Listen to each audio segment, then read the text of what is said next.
Olá, começa agora o Radar Olímpico de hoje, trazendo informações, entrevistas e um resumo das principais notícias dos Jogos Olímpicos de Londres 2012. Quem está no programa de hoje comigo é o meu colega William Winderfeldt. Como é que vai, William? Olá, Guilherme Porto, um prazer imenso estar aqui no Radar Olímpico de hoje. Tá certo. Então, William, quais os destaques do programa Radar Olímpico de hoje? O primeiro destaque que a gente pode fazer do Radar Olímpico de hoje é o Arthur Zanetti, o primeiro medalhista na ginástica olímpica, o primeiro medalhista brasileiro na ginástica olímpica que conquistou, então, a medalha para o Brasil. O nosso segundo destaque é a dupla Robert Scheid e Bruno Prada, que conquistou a medalha de bronze para o Brasil na vela. Então, aí, Robert Scheid e Bruno Prada, que conquistou a medalha de bronze na vela para o Brasil. E o nosso terceiro destaque é o handebol feminino. O Brasil perdeu para a Noruega, está fora da fase eliminatória, está fora da fase final. Exatamente, aproveitando esse primeiro destaque, então, vamos começar com a ginástica artística do Brasil, que teve um desempenho primoroso nos Jogos Olímpicos de Londres. Tivemos a conquista da medalha inédita de ouro com Arthur Zanetti, mas a gente não pode esquecer da participação do Sérgio Sasaki. Sérgio Sasaki ficou em 10º lugar na disputa do individual geral, uma classificação inédita na ginástica masculina brasileira. Sérgio Sasaki, que na disputa do individual geral foi em seis modalidades, faz a disputa. O Brasil, que não tem tradição alguma na ginástica masculina, ele conseguiu o 10º lugar. Algumas pessoas estavam apontando também a participação do Diego Hipólito como uma frustração por ele não ter ficado nem na final no solo masculino, mas a gente não pode crucificar ele. Ele é um divisor de águas na ginástica masculina brasileira, um dos primeiros atletas a despontar, ganhou medalha de ouro em mundiais por 17 vezes, então ele ter ficado de fora de mais uma final olímpica não é motivo para considerar uma frustração. Mas o nosso principal destaque é o Arthur Zanetti nas argolas, medalha de ouro, principal destaque brasileiro nessas Olimpíadas, né, William?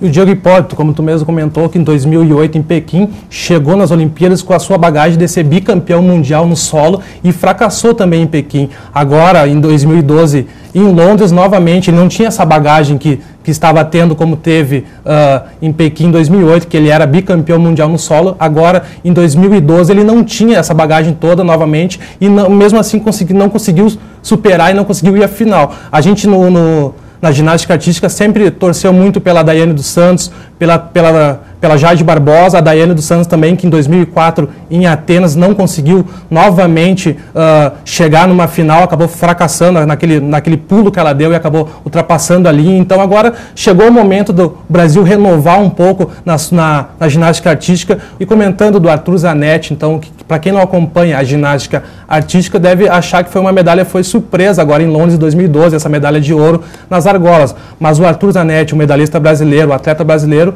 vem sim fazendo boas campanhas, bons resultados, conseguiu nos jogos que antecederam Londres, conseguiu realmente fazer bons resultados. Tanto é que no pré-olímpico mundial ele foi medalha de ouro. Então cabe agora ao Arthur Zanetti conseguir continuar com essa sequência de bons resultados para o Rio 2016.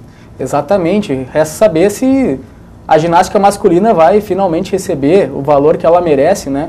Se atletas como o Diego Hipólito, o Sérgio Sasaki e o próprio Arthur Zanetti vão ser valorizados dentro do Brasil como ídolos nacionais. Eu já puxaria agora o segundo destaque de hoje, que é a medalha de bronze do Robert Scheid e do Bruno Prada na vela. Robert Scheid, então, se igualando ao Torben Grael, a sua 5ª medalha olímpica, ele que já ganhou medalhas em diversas classes, né? Foram 3 medalhas na classe laser e 2 medalhas na classe star. Isso mesmo, Guilherme Porto. Então, todas as vezes que esse medalhista disputou as Olimpíadas representando o Brasil, ele conseguiu vencer, conseguiu ganhar medalhas. Então, ele é o único brasileiro que disputou Olimpíadas e todas as vezes conseguiu alcançar um pódio. Então, o Robert Scheid quer disputar as Olimpíadas de 2016 pelo Brasil. Ele já confirmou que vai disputar essas Olimpíadas para se tornar, então, o maior medalhista na vela brasileira.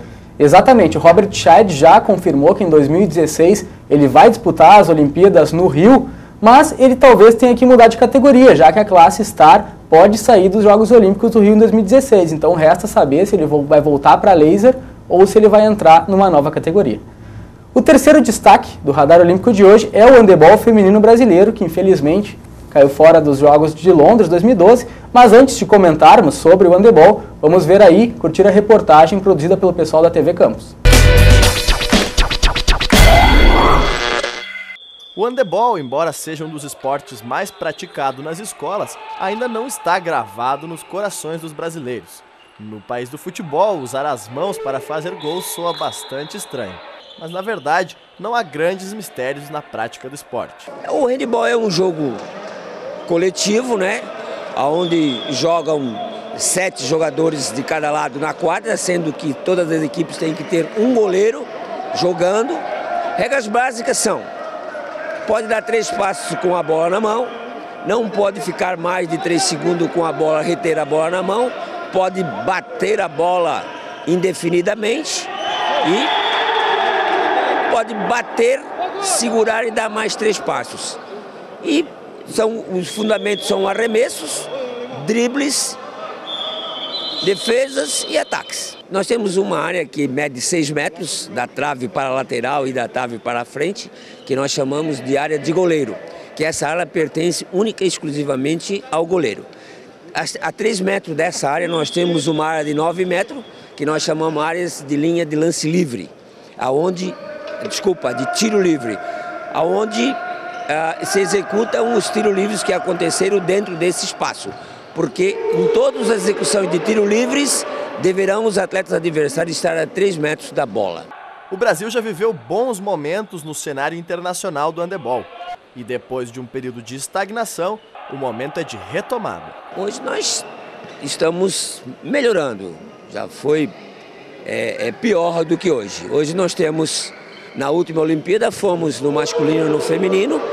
E esta Olimpíada vamos só com o feminino. Perdemos para a Argentina o Pan-Americano no masculino e não conseguimos agora nos Jogos Pré-Olímpicos a classificação. Mas melhoramos muito.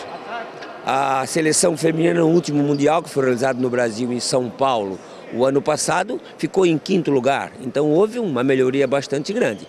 Quanto à arbitragem, nós temos 4 duplas do Brasil internacionais que estão constantemente apitando campeonatos mundiais e pan-americanos e assim por seguinte. Houve uma melhoria acentuada, digo eu. O handebol brasileiro disputou as Olimpíadas de 92 e 96 e agora em 2012 vai jogar com a seleção feminina, que tem boas chances de medalha. Isso porque boa parte das atletas da seleção atua na Europa, onde o esporte tem maior nível técnico, salários mais valorizados e maior visibilidade da mídia. Essa é uma questão fundamental, porque se tu tem a mídia aberta para todo o país, tu atrai patrocinador e tu atraindo patrocinador, tu tem mais condições de fazer esporte de alto rendimento, porque esporte de alto rendimento não se faz sem dinheiro e não se faz sem a mídia. A história do handebol brasileiro passa também aqui por Santa Maria. A cidade já foi referência nacional no esporte.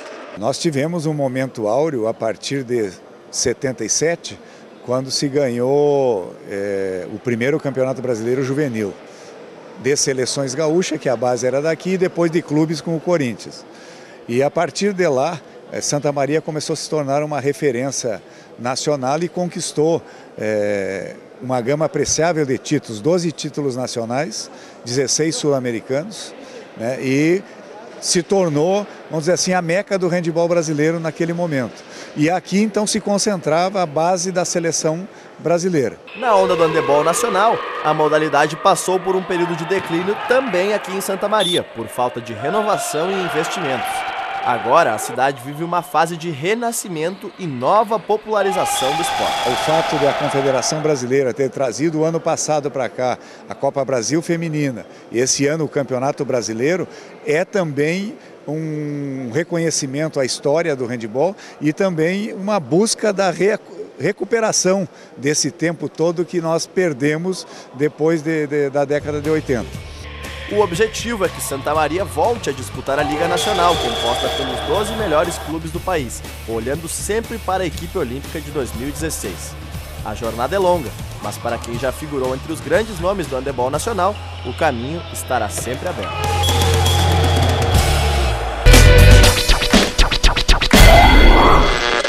Essa então foi a reportagem sobre o handebol, produzida pelo repórter Yuri Medeiros.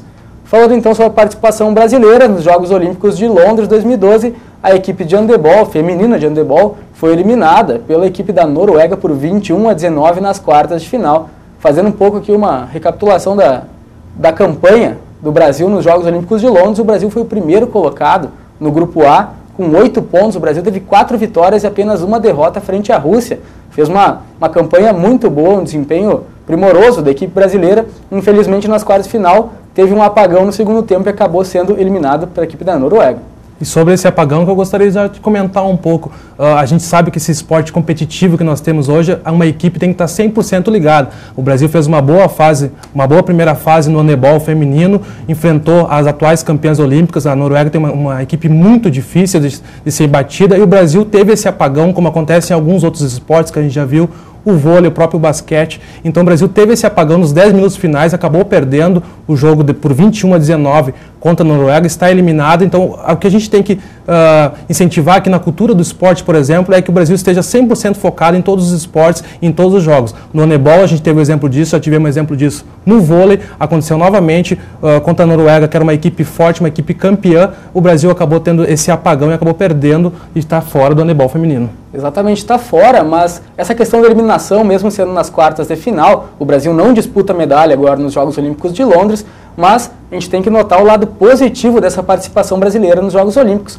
O Brasil nunca tinha tido uma campanha tão boa no handebol, masculino que não se classificou e o feminino se classificou para os Jogos. O feminino tem uma seleção muito forte, essa geração, uma geração que joga praticamente toda fora do Brasil. A base da seleção joga toda na Áustria, principalmente um determinado clube. Foi uma preparação muito boa da Confederação Brasileira de Handebol. Agora a gente tem que esperar para ver se vai ser valorizado mesmo, não trazendo a medalha, e se os outros esportes vão aderir a essa preparação que o handebol teve. O Brasil, no handebol feminino, deve ter esse intercâmbio cultural, essa troca de experiência com os países que são potências. Nós temos também que fortalecer a nossa Liga Nacional, aqui o nosso Campeonato Brasileiro, e que realmente as TVs, vários meios de comunicação se interessem pelo handebol e comecem a difundir. Eu acredito que um esporte só será difundido, só será potência o dia que ele aparecer realmente para a grande massa, aparecer realmente para o grande público, e realmente o povo brasileiro, a população brasileira em geral, conheça os fundamentos, conheça a regra do esporte.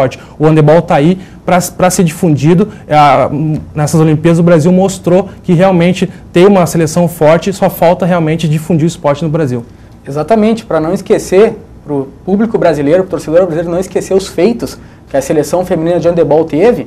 Basta lembrar que a gente ganhou de equipes como Montenegro, que é muito forte, a Croácia tem uma equipe muito forte, e perdeu por muito pouco para a equipe da Rússia, que é uma das grandes potências do handebol.